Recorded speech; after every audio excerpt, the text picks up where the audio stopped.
Hi everyone, we are starting with next topic, Hindu undivided family or joint Hindu family business from +1, chapter 2, forms of business organization.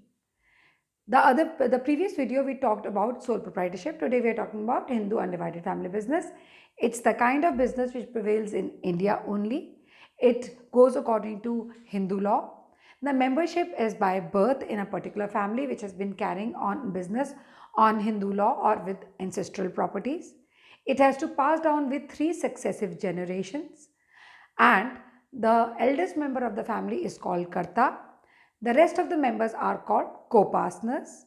And this Hindu undivided family business, there was in 2005 there were some amendments in Hindu undivided family business which allowed the female to or the female sibling also to participate in the Hindu undivided family business, which was not prevailing in India in one of the systems here. So let's start with Hindu undivided family business. Joint Hindu family business is a specific form of business organization formed only in India. So it's found only in India, like I've told you. It is one of the oldest form of organization. Yes, why? Because successive generations. Now I'll explain you what do we mean by successive generations. See, suppose there is this Mr. Great grandfather. He has 2 sons. So what is mandatory? That in any business there should be first ancestral property, okay, and second there should be 2 siblings, 2 sons should be, 2 male members should be there. So the great grandfather started some business and there were 2 sons. Now here the elder son gets the business and then the business is passed on from him to his on and on to his this great grandfather, then went to great grandfather, then to the father and to son.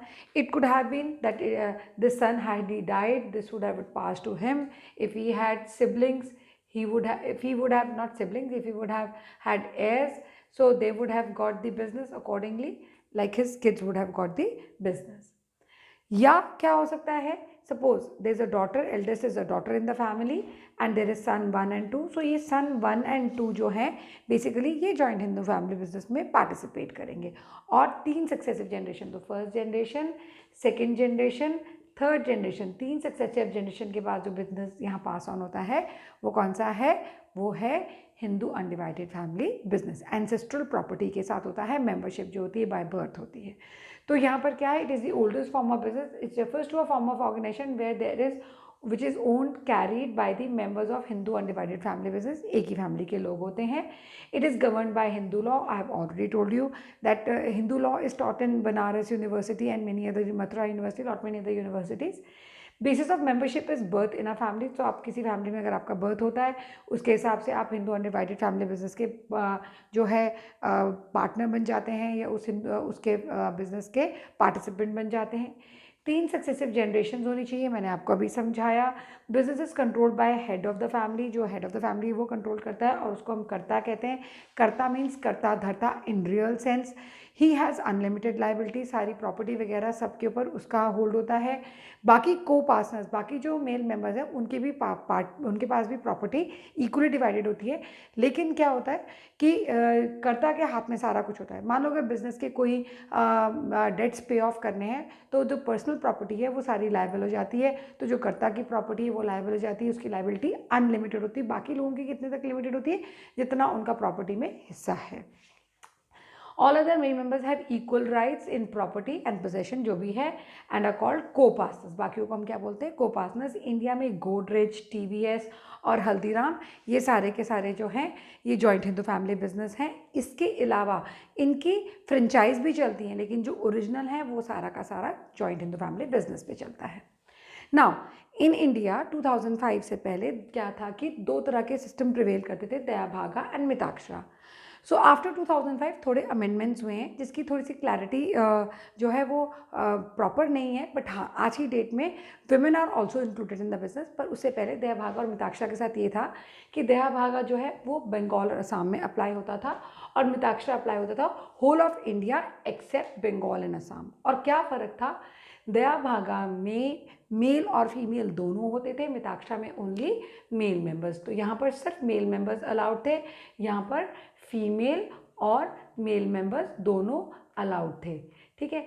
Now this is not there in your syllabi because 2005 के amendment के बाद अब जो है आज की date में Hindu undivided family business में अगर फीमेल चाहती है तो वो भी अपनी हिस्सा या प्रॉपर्टी मांग सकती है। मिताक्षा एंड दयाभागा, मिताक्षा में क्या था, son gets right by birth, Dayabhaga में son has no right in the property as long as father is alive. Mitaksha में can demand partition of property, यहाँ पर मेल एंड फीमेल दोनों कैन डिमांड, वहाँ पर सिर्फ मेल डिमांड कर सकता था, यहाँ मेल एंड फीमेल दोनों डिमांड कर सकते थे। मिताक्षा में विडो ऑफ डिसीज पार्टनर को partner can not enforce partition, ये पार्टीशन नहीं मांग सकती थी। यहाँ पर window of disease becomes a को पार्टनर, वो को पार्टनर में बन सकती है और साथ में उसको पार्टीशन का भी ऑप्शन था। और यहाँ पर बेसिकली प्रिंसिपल था यूनिटी ऑफ ओनरशिप, जो मिताक्षा जो था वो किस चीज़ पे काम करता था कि कौन कौन ओनर है, और दयाभागा की यूनिटी ऑफ पोजेशन की कौन कौन साथ में पोजेस करता है, तो इस बेसिस पे ये इस्टेब्लिश किए गए थे। This is to teach you because now as such Dayabhaga and Mitaksha are not very clearly prevailing in country like ours.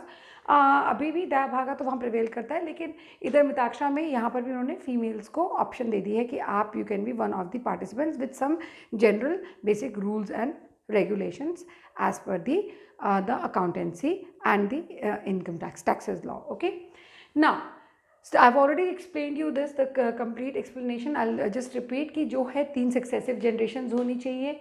In 3 successive generation में अगर एल्डेस्ट जो है वो डॉटर है तो वो नहीं बनती, जो एल्डेस्ट सन होता है वो कर्ता बनता है।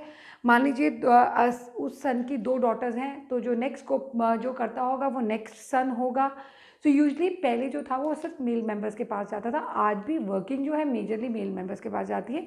Women can be the co partners और they can be the people who have the right to property, यानी कि they can ask for the they can demand for the share in the property. This was introduction to Hindu undivided family business or joint Hindu family business. Next we'll be doing merits, features and limitation. Alright, now we're going to talk about features of joint Hindu family business or Hindu undivided family business. First, it is formation. We've already talked about it.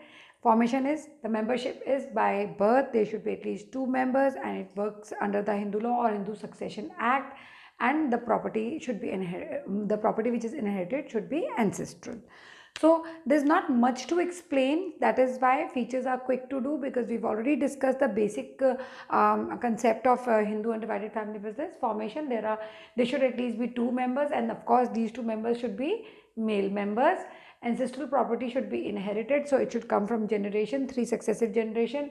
Membership is by birth, it is governed by Hindu Succession Act of 1956, बहुत पुराना act है लेकिन अभी भी joint Hindu family में या Hindu undivided family में यही अप्लाई होता है। Liability, there are 2 people who are there, one is Karta, the other is co-partners. Karta has unlimited liability, his personal property is also liable to pay off the debts of the business अगर वो कोई गलत decision लेता है, and the co-partners have limited liability, जितना उनका हिस्सा होता है प्रॉपर्टी का उनकी liability उतनी होती है, so they have limited liability.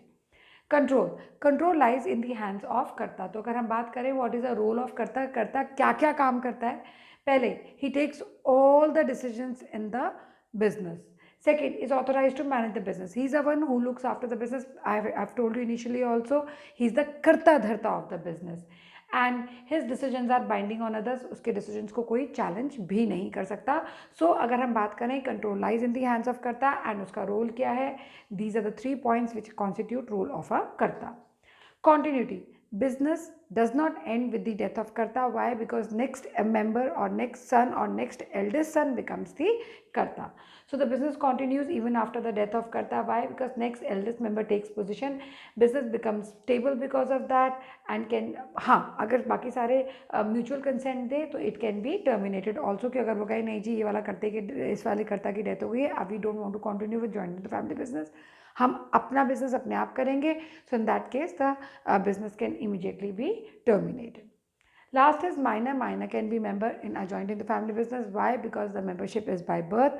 The moment a child is born into a Hindu undivided family business, he becomes the member of the business. So he can be members. Minors can be members as the membership is by birth. All right. Next we come to the merits. Again, 4 features. We have 4, almost I think 5 features. 1, 2, 3, 4, 5 features. 4 merits and 4 demerits. So we'll just quickly do it. Effective control. सबसे पहला क्या है, कर्ता has the control, सो सारा control उसका, बाकी सारी बातें सब, बाकी सारे लोग उसकी बात मानते हैं, so everything lies with him and nobody interferes in his work, and that's how the business becomes very progressive as per the people in the family. Karta has absolute decision making power, helps to avoid conflicts, no interference from other people, so quick decision making, फटाफट decide हो जाता है. Continued business existence, it is just exactly like continuity, same cheez. Death of Karta will not affect the business. Why? Because next angel member becomes the Karta. Operations क्या होते हैं, they are continued not terminated. हाँ, अगर बाकी लोग mutual consent रखें कि हमें टर्मिनेट करना है बिजनेस को, तो टर्मिनेट होता है, and business is not threatened because they know that the business is going to be stable. Next eldest member is going to become the karta. Okay, the next point is limited liability of members. The liability of karta is unlimited and the co-partners is limited. The liability of karta is unlimited, so to pay off the debts of the business, his personal property will be liable, whereas when we talk about the co-partners, their liability is limited, so they are not concerned at the time of wrong decision making. Whatever is done by karta, all the losses have to be borne by the karta itself. So the liability of karta is unlimited, liability of co-partners is limited to their share of business. Major risk bearer is none other than karta. Increase loyalty and cooperation. Since it's a family business, all people cooperate, they take pride in the business, they work together, they want to achieve success for the business, so they all follow the karta at one go. Since the business is run by the family members, there is greater sense of loyalty. All people become loyal to each other. Pride in the growth of the business is linked to the achievement of family. So they feel good about or happy about being being the members of the joint Hindu family business, because it's like, for example, if you talk about Godrej, you talk about Ambani's, and then you talk about Tata, then you talk about TVS, and then you talk about Haldiram. All these companies are very happy and they always earn good profit, and they try to prove themselves better when they talk in terms of pride of the family. Now, next is limited resources. When we talk about limited resources, Hindu undivided family business has limited resources. Why? Because they have only limited ancestral property, and sometimes the banks are not very ready to give them loans because they're not very sure what might happen in future. If karta takes a wrong decision, there would be a problem, and they usually believe in their ancestral property, so they don't borrow also much. In case they have enough property and things can be worked out, it's good, but that ancestral property also becomes a limited resource. Hindu undivided family faces the problem of limited capital as they depend upon ancestral property. This limits the scope for their expansion. Nowadays, what these people have done, like Haldiram has done, is that they have started giving franchise. One, they earn capital from that, and second, the business is expanding. But basically, it's a Hindu undivided family business. Unlimited liability of karta. Now, the karta is burdened not only with the responsibility of decision making, like I told you, in the merit and otherwise also, but also from disadvantage of having unlimited liability. So his personal property can also be used to pay the debts of the business. Yes, karta is usually in trouble. One wrong decision and the whole business is gone. Dominance of karta. The karta individually manages the business, which may at times not be acceptable to other members. Yes, because in family, when all brothers are there, there could be a there could be a point where there could be a conflict between the karta and the other co-partners. They may not agree to his decision, so at that time it poses a problem for the business. This may cause conflict among the members and may even lead to breakdown of the family unit. Yes, the family unit breaks down, the business breaks down, and partition happens. They do have their rights, like I've given you in Mitaksha and Dayabhaga. All the co-partners have their rights to ask for the partition, so that could be a threat to a business. Limited managerial skills. Since the karta cannot be an expert in all areas of management, the business may suffer from result of unwise decision. Any wrong decision, he doesn't take advice from the co-partners. He's the sole decision maker. Karta dharta hai wo. Uska ek bhi galat decision hai. If he has one single advice decision, it may result in poor profits or even losses. I hope the topic Hindu undivided family or joint Hindu family is clear to you, with examples and with the initial features, merits and limitation, as well as suitability I've given to you. To what kind of businesses joint Hindu family is suitable? It's suitable where you have Hindu law, Hindu Succession Act, and 3 successive generations. So I hope you enjoyed the video. Happy learning. Take care. Bye bye.